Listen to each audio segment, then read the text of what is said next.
The most dangerous business podcast in the world.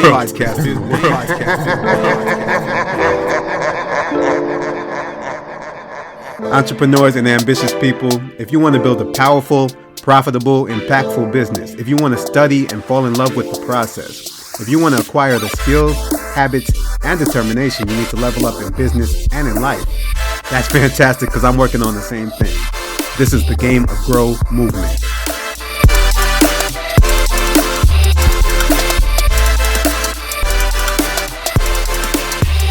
All right, guys, we're back. Welcome back to the Game of Grow. This is the most dangerous business podcast in the world. That's right. It doesn't matter where you start or where you are right now. Are you willing to take the challenge and grow? So on today's show, get ready because you're definitely going to enjoy this one. This guy, he started out as an athlete. He was a highly skilled basketball player, made it all the way to the Division I level, as well as starting a career overseas. Then injury put an end to that career path.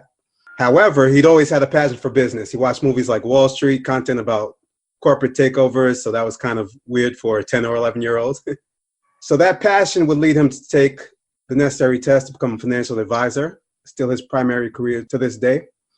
Along with his business partner, aka his dad, he's a financial advisor and partner at the Bilal Group LLC, a financial services and wealth management firm that continues to serve hundreds of professionals and business owners nationwide for over 35 years. Is that right? Yeah. Primary expertise in the areas of protection, wealth accumulation, retirement planning, estate planning, and business planning. He strives to offer a wide variety of solutions to meet the financial needs of both families and businesses. Now, in addition to that, working with his partner, Troy Millings, as well as several other people on the team, I'm sure we'll find out their names later. We'll hear about that later. He's built one of the most incredible communities on Instagram and now on a podcast to teach people financial and business literacy using sports, entertainment, and pop culture as a vehicle to make the concepts more relatable and more sweet to consume. It's called Earn Your Leisure. That's at Earn Your Leisure on Instagram. And in just four months and change, I believe, they've already done over, how many downloads have you guys done? I think like 250 or something like that, 240. Wow. So 250,000 downloads in just over 4 months. It's an educational, entertaining podcast consistently ranked in the top 50 or top 100 of business podcasts. Even made it into the top 10 one time, along with people like Gary Vee, Tim Ferriss, NPR. The list goes on. He's a financial advisor, podcaster, hustler, educator. He's a giver. And today he's here kicking it with us as part of the Game of Grow movement. So hailing from New York, the Bronx, and Westchester. As you know, I'm from Brooklyn. My wife is from the Bronx, so we have love for the Bronx on this show. We love Westchester, too. We love everybody. Yeah. Please join me in giving a warm welcome to one half of the phenomenal podcast. Well, there are more people on the team. Earn Your Leisure, Mr. Rashad Bilal. Welcome to the show, Rashad. Thank you for having me. Appreciate it. Yeah, man. So let's set the stage with a little bit of background. So for me, the reason why I'm attracted to and love entrepreneurship is freedom. So I want to know what drives you to be an entrepreneur. Yeah, I think that's the biggest thing. Just controlling your own destiny. Just, being able to do what you want, how you want it, not having to answer to anybody, and just, having that creative control of your life. Really, that's what's most important to me. I'm a creative person. I like to be creative, and I like to just figure things out as I go. I don't like to really answer to people and do things, set hours. Like, I never really liked that. So the entrepreneur lifestyle allows you to make up your own time, make your own schedule, wake up whenever you want. So those are all things that I like about it. Yeah, I can definitely relate to all of that. So right on, man. So in your own words, who are you and what do you do? So I'm Rashad Bilal, that's my name. So I'm a financial advisor. I do a couple other things as well. So I help people out with finance. That's like my day-to-day, my day job. But now with social media, we're moving more into media realm with the podcast. And that's opening up a lot of opportunities for us. And, that's something that actually consumes a lot of my time now. Yeah. I spend a lot of time doing that. So those are the things that we're working on. We have some other stuff that we plan on doing, hopefully, God willing, in the coming months, next year, in lines with the podcast, more on the educational seminars and courses and things of that nature. YouTube, we spend more time on YouTube now. So Education, I think, is a big part. I like to call myself a financial educator. Yes. Try to just educate the people. So that's whether it's on Instagram, whether it's on YouTube, whether it's with my clients. It's all about educating people about finances. Yeah, I love that. I love the way that you guys lead with education and actually giving value. So definitely appreciate that, man. Thank you, appreciate it. So take us all the way back to the beginning, before you were an entrepreneur. What did your path look like?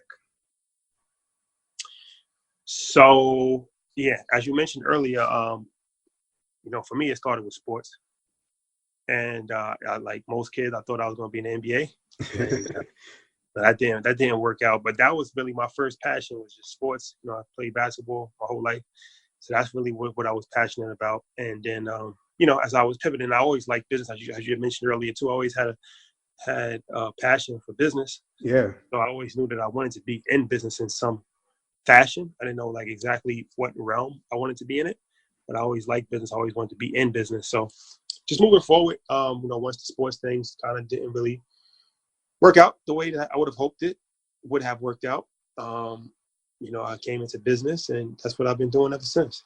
Okay. So tell us more about your business. I know you're in financial advising. What does a financial advisor do, for anybody who doesn't know? Broad range of different things. I help people out with investing, with retirement, with college savings, insurance. So it really just depends, but pretty much, you help people out as far as getting their financial house in order, and making sense of what they currently have, and just, providing value as far as, organizing and things along those nature, with helping their money grow for them and work for them. Right. So something I kind of want to discuss. So I know you came into that career at a young age, right? And obviously, you passed the test, you're smart enough to do it. But then at the very beginning, I think at the beginning of every business, it's always challenging kind of getting it off the ground. So, you're a young man, I don't know, how old, 20, 21, 22? When I first started? Yeah. I was 24. 24. Okay, so you're a 24-year-old and you want to tell people what they should be doing with their money. How did you overcome were there any objections to that? And how did you overcome that and kind of get started down that path? Yeah. So, honestly, I didn't really think about it too much. I just just did it. So I think more of that is mental. A lot of it is mental. A lot of times we trick ourselves out of things because we don't believe that we can do it, or we think people are going to look at us a certain way, or we're not old enough or whatever. So I think a lot of that is mental. For me,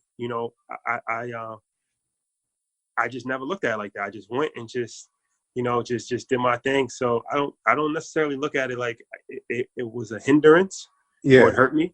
I just went out there and just figured it out as I was going. I like, it's always about the mindset, man. So I really like that. And how did you pick up your first few clients? Referral. So I have an older brother and an older sister. So my first client is Troy. He's my best friend. He's my podcast partner. So he's my first client. So that was obviously just, he's my friend. So I'm like, this is what I'm doing. Like, come in the office, and he just did it. He just did it because he was my friend. So that was my first client. Then from there, a couple other of my friends, and then my sister's friends, and then some of my friends' parents. So my first cluster of clients were just friends or family or people that I just knew personally. That's kind of like what they teach you when you first come into business. They give you like a project 100, where it's like your closest 100 people to you. So your people you went to school with, your friends, your relatives, and all that stuff. Because the theory is that that's going to be your first line of defense. Like, those people are most receptive to, at the very least, having a conversation with you. Yeah.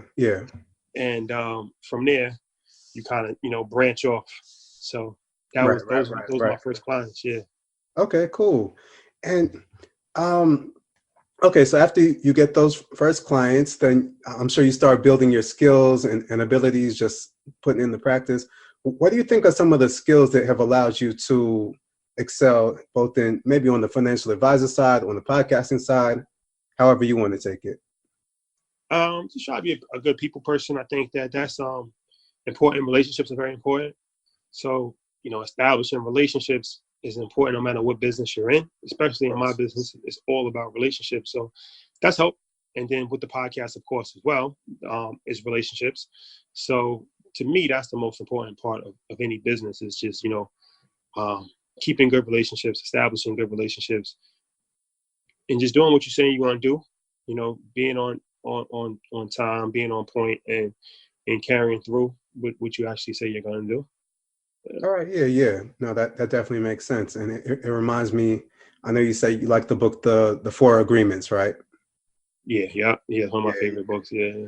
All right. Cool. And so when did you realize that, I guess you had something worth betting on in terms of with financial advice? How did you know you want to stay there and to grow your career there?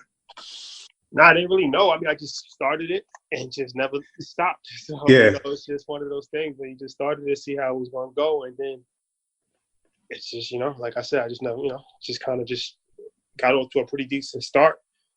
And it was just kept the ball rolling from there. So. Okay. Very cool, man. So let's take things over to the podcast side and talk about Earn Your Leisure. So what's the story behind, how did that start and what have you guys done to kind of make it so successful? It started with my page. So I was on Instagram for about 2 years before we started Earn Your Leisure, and I was putting up content, like my own personal content related to finance, and I was doing it in a way where it was different from most people because I mixed sports and entertainment a lot with the messaging. Yeah. So people found that interesting, and then from there, people just wanted extended dialogue. So I was thinking about what the best way to give them some extended dialogue, and I just thought, a podcast would be a good idea. So I asked Troy, I said, before he's my best friend, if he wanted to be my partner in it, we talk all the time anyway. So he said, yeah. So, and that's how the podcast started. So we didn't really have an idea of how the podcast, we centered it around sports entertainment, but it's actually grown bigger than that now. We talk about all kinds of different stuff. Yeah. Real estate, credit, so all kinds of different stuff that relates to finances. It still kind of has the backdrop of sports entertainment, but we do more than just sports entertainment. We just kind of started it out, and then we just kind of worked our way through. We're still working our way through it. But, the first probably 6 episodes, we just did it by ourselves with no guests. Then we started to bring guests on. So that changed the dynamic a little bit. Yeah. But yeah, we just kind of figured it out. I mean, neither one of us had ever really listened to podcasts before. So we didn't really know how to do a podcast. So we just kind of made up our own format for it. And it's worked so far. So yeah. Nah, I love that, man. And there are a couple of things that I want to take a step back and pull out from what you just said. So number one is that you said you guys didn't really, you really had no idea, or you didn't really have expectations around what you were doing. You just kind of went out there and did it. And I think many times we'll stop ourselves from moving forward because we'll tell ourselves a story. I don't know how to do this. I need to get more education. I need to get another degree. But you guys just went and started and then figured out the next thing. So that's one thing. Another thing is that, rather than come with some genius idea, right? It's more like you allowed the community to tell you, hey, we like what you're doing. Can you also do this? And then you did that. So there's a guy who I've talked to in a past interview. His name's Tom Bilyeu. He started a company called Quest Nutrition, right? And one of the things that he always says, very successful company, they grew to $1 billion. And so one of the things he always says is, don't try to change people's behavior, right? Use the way that people are behaving and just adapt to that. And with you guys, people love talking about sports. You enter any barbershop, you're just chilling with your people. You're going to be talking about sports, you're going to be talking about entertainment. And you guys took that and built around that. So I think that's a very, very important thing that you guys did, man. Yeah, thank you. I appreciate that. Appreciate it. For sure. Yeah. All right. So with Earn Your Leisure, how do you guys think about it? Can you talk about the business model? How do you view it? In regards to what? All right. So All right, let me be more specific. Do you view it like a business? Is it a public service? Is it a community? It's definitely a business. It's definitely Yeah. a business. So we run it like we try to run it like a business. We have different streams that come out of Earn Your Leisure. So we have our merch shop. Right, we have right. Podcasts. Where can people find that, the merch? So all the information is on our website, earnyourleisure.com. All right, earnyourleisure.com, everybody. Yeah, so go get it. We have merch. We have the podcast. Then from there, we're looking to do other stuff. We're looking to do like seminars. We're doing events. We're actually doing a networking event in Brooklyn coming up soon. So if anybody's in New York, check that out. I'll be posting information on my page. When will that be? Just in case. It's going to be in June, either June 12th or June 20th. We're still working that out right now. Okay. But yeah, we're working that out. But either one of those 2 dates. Oh, that should be cool, man. That's definitely let us know. We'll put that information out. Yeah, but yeah, no, we definitely try to run it like a business. And YouTube, we got YouTube now too. So, yeah, you know, we're just trying to grow it and maximize to the fullest. Yeah, and one thing I love about what you guys are doing is that you're running it like a business. A lot of people think that business means that you have to be cutthroat and that you can't help people, but it's clear that you're helping a lot of people, get information that they don't have, and yet you're still making money with different streams. So I think we can all take something away from that, right? Yeah, it's important. I think, you got to add value no matter what. Like if you're in a restaurant business, right, you want to provide value with good food, and then you'll make money off of it. But, if you're just serving bad food, then you're not adding value. You're not going to make any money. So I feel like no matter what you do, whether it's music, whether it's food, whether it's media, podcast or TV or whatever, the most important thing is to make sure you add value first. If you add value, then you'll get compensated for it. But a lot of times people try to get compensated without adding value. So, yeah. No, that's a big key, man. Thank you for that. So with the podcast, you guys have had the opportunity to meet a lot of great people doing a lot of different things.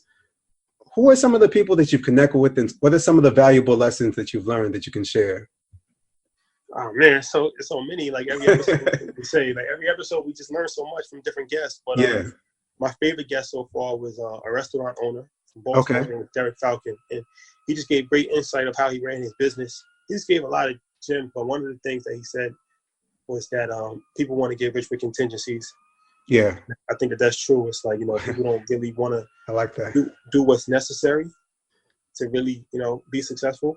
And another thing he said is that people tend to make major and minor things. Yes. And that's true across the board and in all fields. It's like we put a lot of attention, a lot of energy on things that in the grand scheme of things don't really matter. That's you're preaching right now, man. So I'll tell just real quick about me. So my family comes from Nigeria, and going back to Nigeria in my childhood changed my life. Just seeing the way that different people live made me realize that a lot of shit is just not important, right? And it's allowed me to focus on, okay, is this thing moving me forward or is it not? If it's not, or if it's small, it doesn't matter. Who really cares, right? So definitely believe in what you said from Derek. So everybody check out episode number, you know which one? 11. Episode number 11 with Derek from Homemade. That was a good one, man. Yeah, thank you. All right, cool. Any other? I'm sure you got more that you want to share from the podcast. They've been a lot. Well, like I said, that was my favorite one, but all of them are dope in my opinion. I mean, the most recent one we just did was interesting. That one was Brandon Copeland.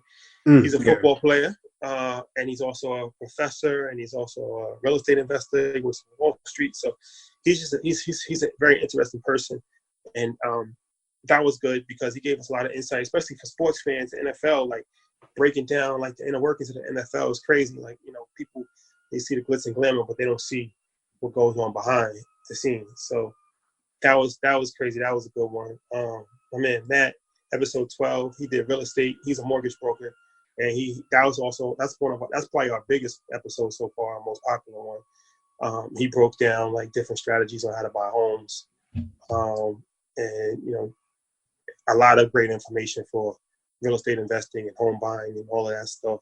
So that was great. So yeah, man, it's so many. You know, I like all of them. It just No, depends. for sure. Yeah. Not That's great. And do you find that you're taking these things that you learn on the podcast and putting them into practice in your life? Yeah, for sure. I was just telling my father that the other day. Like, you know, we'd be fools if we get all this information and don't utilize it ourselves. Like, it's Yeah. one thing to give it to everybody else, but you got to make sure you utilize it yourself. So, for sure, definitely, everybody that I bring on, I try to stay in touch with, and I learn. I'm learning as much as I possibly can. So, yeah, for sure, man, that's important. You gotta learn. No, that's the key. You got to learn and you got to put it into practice as well. Otherwise, what are we doing, right? It's a waste, for sure. Yeah, yeah. All right. So, um, let me see. What did I want to know? So, okay, in terms of the podcast, um, I know that you guys have done things differently, and podcast as well as the Instagram. Can you talk about how you feel about, I guess, doing things the same or differently as other people, and how that's helped you? I think it's helped a lot. Um, I think it's helped a lot because it separates us from uh, our competition, our peers. I didn't say our competition, just our peers. And I think everybody's unique. So everybody has the ability to do things their own way because nobody is the same. So I think a lot of times people fall into problems because they try to emulate or they try to follow what somebody else is doing. Right. But that might not work for them because that's not who they are as a person. Yes. Yes. So like our podcast, I always say all the time, is like it's really just based on a true story. Like this is who we actually are in real life, and we're just carrying it over in the form of a podcast. So yeah, this is just us. Like this is our real story, and the way we talk, the music that we listen to, everything like that, just kind of carries over into the podcast. So we don't really try too hard with it. We just we try to be natural and just go what we got. Right. And so one of the things I've also noticed is that you guys, you built a great community on Instagram. People are really engaging, they're really learning, they're really appreciating. So for somebody out there who wants to build a community, what advice would you give them around that? Add value. Once again, just try to find a way where you can add value, because that's not, especially for my community. Community is a collective. So Yeah. people are drawn to things that they can find value in and they find valuable. So find your niche, find what you're doing, Mm-hmm. add value. Make sure you add constant value. That's extremely important. I can't stress that enough. And yeah, that'd be my biggest takeaway. It's not really rocket science, but I just think that's the most important. I think that is the most important thing. All right. Sure. Well, definitely, everybody, check out Earn Your Leisure on Instagram, Rashad Bilal on Instagram, and they definitely have an amazing community going there, man. So, in your years of it, we all, once you're an entrepreneur, once you're in business for a while, you develop a collection of stories, man. So can you share one of your stories, maybe one that you haven't told too much publicly, in business that's happened that's taught you something? Oh man, I can't really think of one story off the top of my head. Oh, I can't think of a story off the top of my head. Yeah. So long story short, I closed a deal. This was like years ago. I had closed a deal with a restaurant owner in New York, and I thought it was going to be a real big deal, make a substantial amount of money. And the guy's check bounced, so I got paid for it, but then I got what's called a chargeback. I got charged back. So long story short, I learned with that is that you can never count your chickens before they hatch, Yes. and never spend money before you actually get it, and make sure you have it, because that kind of stuff happens all the time in business where people, you think you have a deal closed, and then at the 24th hour it falls apart. Yes. So no matter what business you're in, and it's like you spend so much time trying to close that deal. The deal is closed. You thinking everything is done, and then there's so many things that can go wrong in business, and Yeah.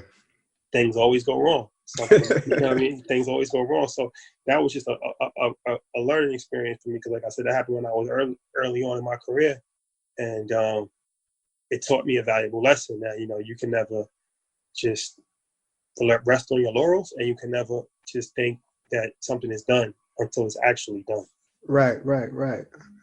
And another story. Nah, that's nah. That's very relatable, by the way. So thank you for that. Yeah. Probably to a lot of entrepreneurs listening. So, but in terms of, so I saw when the podcast went up to the very top. I'm not sure. I think it went as high as number 8 or number 6 in business, and top 100 overall, or something like that. I was cheering for you guys, man. Thank you. You know, can you talk about, because I'm sure there are a lot of people out here who are doing podcasts or YouTube, you know, what came together and went into that process that kind of made that happen? And yeah, what can you share? Share the story about that. Yeah. You know, it's one of those things where it was just sometimes in life, the stars are aligned for you, right? I can't even really say like, you know, because I always say we didn't really start the podcast with any expectations. We didn't know anything about the podcast industry. So we didn't know like what the average, we learned all of that later on. But we didn't even know like what is good, what's not good. Like we didn't know anything like that. So just starting it, we literally had no expectations. So it was just fun to us, still is fun to us. And that's another thing, you got to enjoy what you're doing. It's just fun to us. And it's just great that so many people are actually gravitating towards it and actually appreciate it. That's humbling and that's great. But we didn't really have a plan to do that. Like, you know what I mean? It just kind of realistically, it just happened. And it really happened very quickly. But also I say part of the main reason why our podcast is successful is because I built my Instagram page for 2 years. Yeah. Oh, hold on. You're breaking up a little bit right now. Can you hear me now? Yeah. You're perfect now. You're perfect. I said, yeah, one of the main reasons why a podcast is successful is that I built my Instagram page for 2 years before we launched the podcast. So we already had, I had a substantial amount of followers on Instagram already. Yes. I say that to say a lot of times you have to put in work before you do something. Like people just want to start a podcast just out the blue. Your content might be great, but you don't have any audience. So the audience took me 2 years to actually build. So the podcast might seem like it's an overnight success, but it's actually 2 years in the making if you really look at it from my standpoint, as far as me building my own personal page, which kind of transitioned into the podcast. So yeah, nah, I love that. So in the last episode we were talking about doubt and ways to overcome doubt. And one of the things I talked about is just not having expectations. So I love that you said that, man. You know, thank you for confirming that. And then, yeah, man, I think it's great the way you guys are just enjoying the process, getting better at what you do. And the thing that you said about, you know, the whole thing really being two years in the making, it's so true. Nothing good ever happens like that, man. No, it doesn't. But a lot of times we have short patience. We have short patience, and we want everything to happen overnight. Yeah. But you know, things take time, and it doesn't happen in the time frame that you expect it to happen. It just happens in the time frame that it's supposed to happen. So you got to be patient. That's what relationships, business, everything in life. You just got to be patient. Like, you know, you can't rush it. You can't rush it. Right. All right, so, since we're on that topic, in terms of building the Instagram, I know probably everybody out here listening wants to build their Instagram or social media profile. What types of things did you do in order to make that more successful? Like, what did you learn over time that made you better at Instagram? People like videos more than they like pictures. Yep. The engagement is always better usually with videos. And just original content, like just really just finding your niche. Like I said, my niche was kind of like decoding sports and entertainment, financial deals and stuff like that. I found that I didn't see anybody doing that on Instagram. Yeah. So that was kind of like my own niche. And I think that's important. Like my mentor in Instagram told me early on, like, look what everybody else in your field is doing and do the complete opposite. Okay. So you got to be original. I think originality always wins. And content is more important than quality. I think we're in an age right now where people, you know, everybody wants to make their videos like with music, and that's great, but it's like the content isn't good. So I think people will tolerate decent quality for outstanding content. Content is more important than quality. Your presentation is important, but your quality is more important. I see that a lot. Instagram, like with the algorithms, like people do things like they have like a white thing, then a black, then a white. It's like, you know, it's like visually, I understand why they do that visually, but I never did that. I just put out content and just. Yeah. No, that's definitely a key. I personally think that one of the reasons people do that is just to kind of delay doing stuff. This thing around perfection, but it's really wanting to delay. And in terms of original content and putting yourself out there, my wife has really been trying to get on. Like she's very good at Instagram, and she's been getting on me like, yo, you need to really just put your face on there more and speak more. People want to hear your voice. So I know she's right. But yeah, man, thank you for sharing that with the audience, man. No problem. No problem. Give us your thoughts on people wasting your time. Yeah, it's important, man. It's important. People waste your time all the time, and it happens. It happens in life. It happens in relationships. It happens in every aspect of life. Where it's like people. I realize that some people just need to waste time. They have like fillers that they're not doing anything. They're just bored and they just want to or people will call you and like they'll pick your brain for an hour, but they're not even they're not willing to do business with you. They're just picking your brain to use you as leverage to somebody else that they speak to.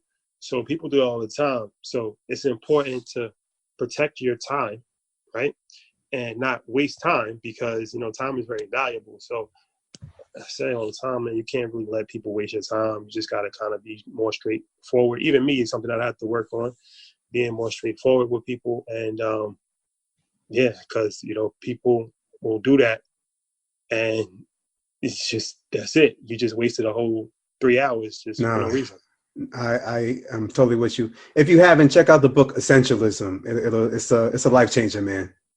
Essentialism? Yeah, I can't remember the author. I think his name is McKeown or something. This British dude.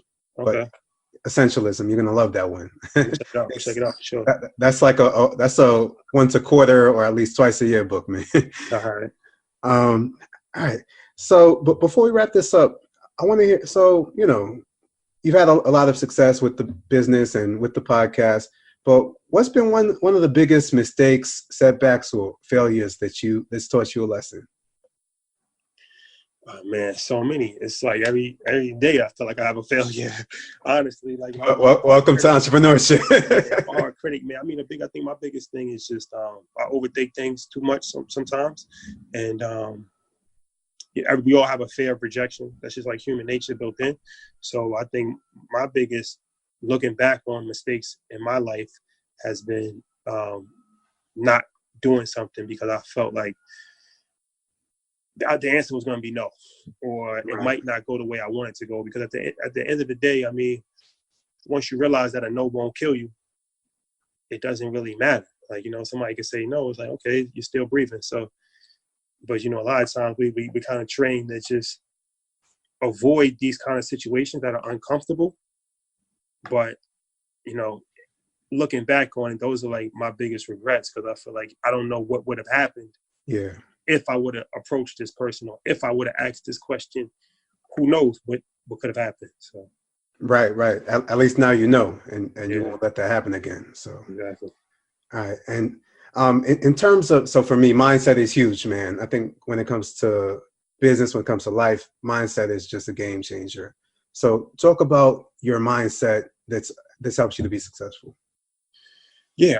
Well, just the biggest mindset for me personally is just always just staying grounded and also realizing that there's always more to accomplish. So I never try to celebrate. I never try to get too high or too low. Yeah. Because I always say, like, things can turn around very quickly in either direction.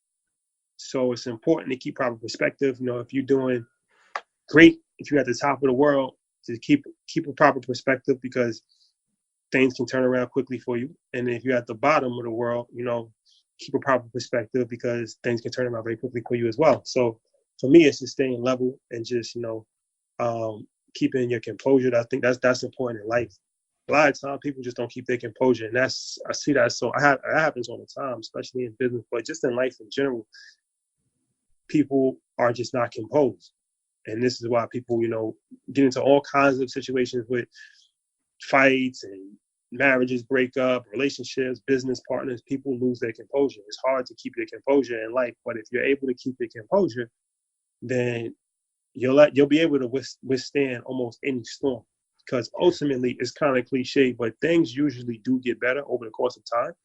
But you have to be able to just weather it out. Yes, And yes. a lot of times, people they're not able to do that. They're not able to do that. Yeah, no, definitely don't get hired too low. It's funny. We were just at the Caribbean Startup Summit in Barbados, and that's one of the final pieces of advice that I share with people out there. And then just staying level, staying grounded, keeping your composure, key. Like the more you can do, the clearer you can think, like the better it's going to go for you. And that's important. Yeah. All right. So how about habits and practices? Are there any things that you do consistently to help you out in business and life? Yeah.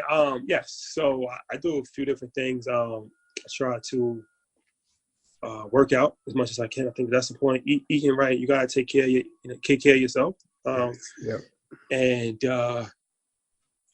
I try to meditate in the morning. Usually that's like my morning routine where before I do anything, I try to like just lay in bed and just meditate for, about a half an hour, get my thoughts together. I think that's important. A lot of times we've been so busy in our day-to-day life that we don't even know which direction we're going, and we just, Yeah. you know what I mean? Just going in a million different directions. So I think it's time to just take some time out every once in a while and just think things through.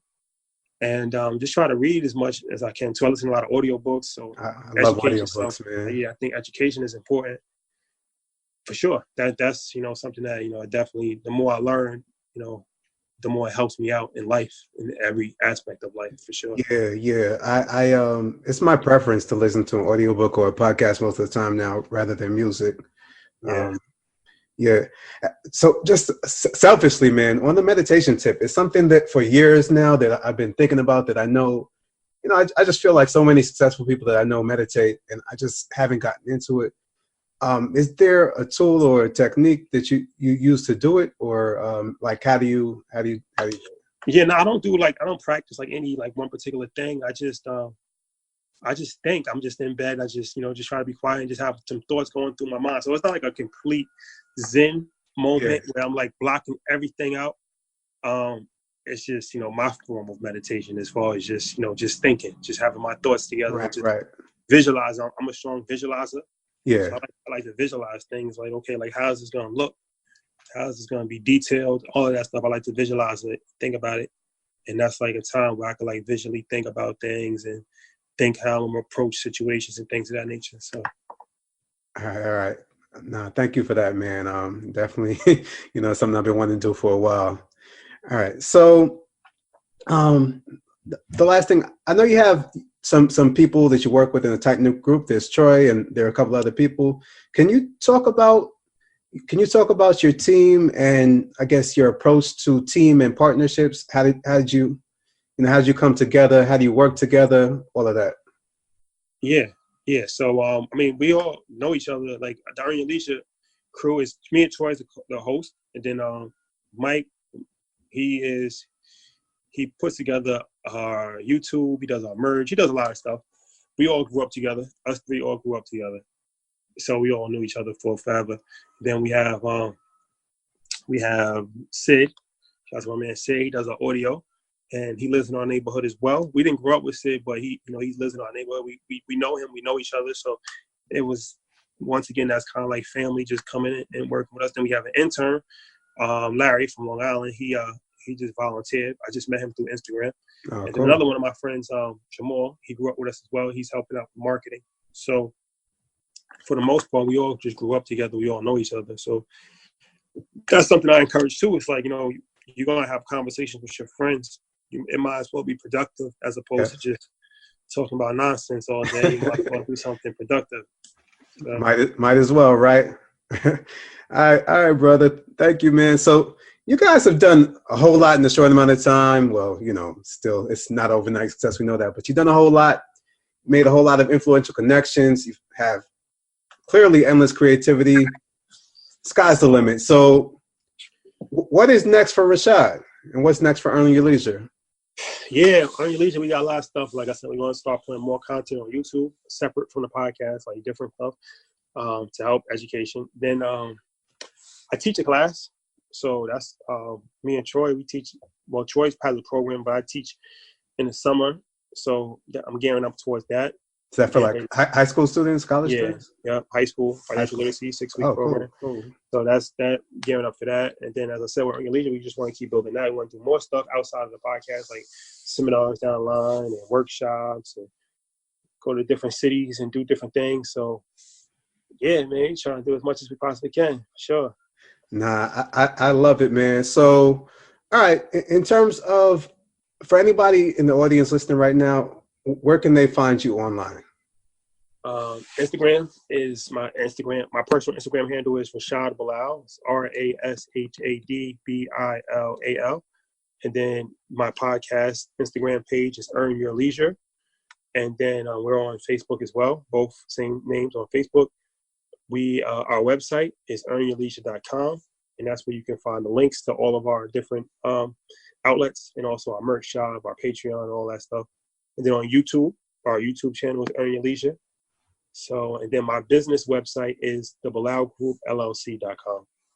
So that's all the outlets. Nah, I appreciate it, brother. So, very last thing, what's your parting advice for anyone who wants to become an entrepreneur or step up their game in entrepreneurship, podcasting, Instagram, whatever the case may be? Just do it. Just do it. It's never a right time to do anything in life. So you just gotta just go out there, face your fear, and just do it. You know, just figure it out as you go. Put together a plan. Of course, put together a plan first. But taking the first step is the hardest step. So just go out there, do it, and figure it out as you go. All right, man. Don't get too high or too low. Stay composed, and then just put together a plan and just do it, right? That's it. That's it. All right, man. Rashad Bilal, thanks for joining us on the Game of Grow podcast. DJ, drop that beat and take us out. Man, peace. Thank you for having me. Thank you for tuning in to the Game of Grow movement. If you'd like to hear more, head to gameofgrow.com to sign up for my weekly updates about my own journey as I create the powerful, profitable, and impactful business of my dreams. And I want to hear about your journey as well. And if you want to connect on social media, I'm at Game of Grow on Instagram, Facebook, and Twitter. On LinkedIn, just search for my name. Don't forget to join us in the Game of Grow community, which you can search for on Facebook. And if you love the show, the biggest way you can help is to subscribe, rate, and review, and then find a like-minded friend you can help to do the same. Thank you so much, and I'll talk to you soon.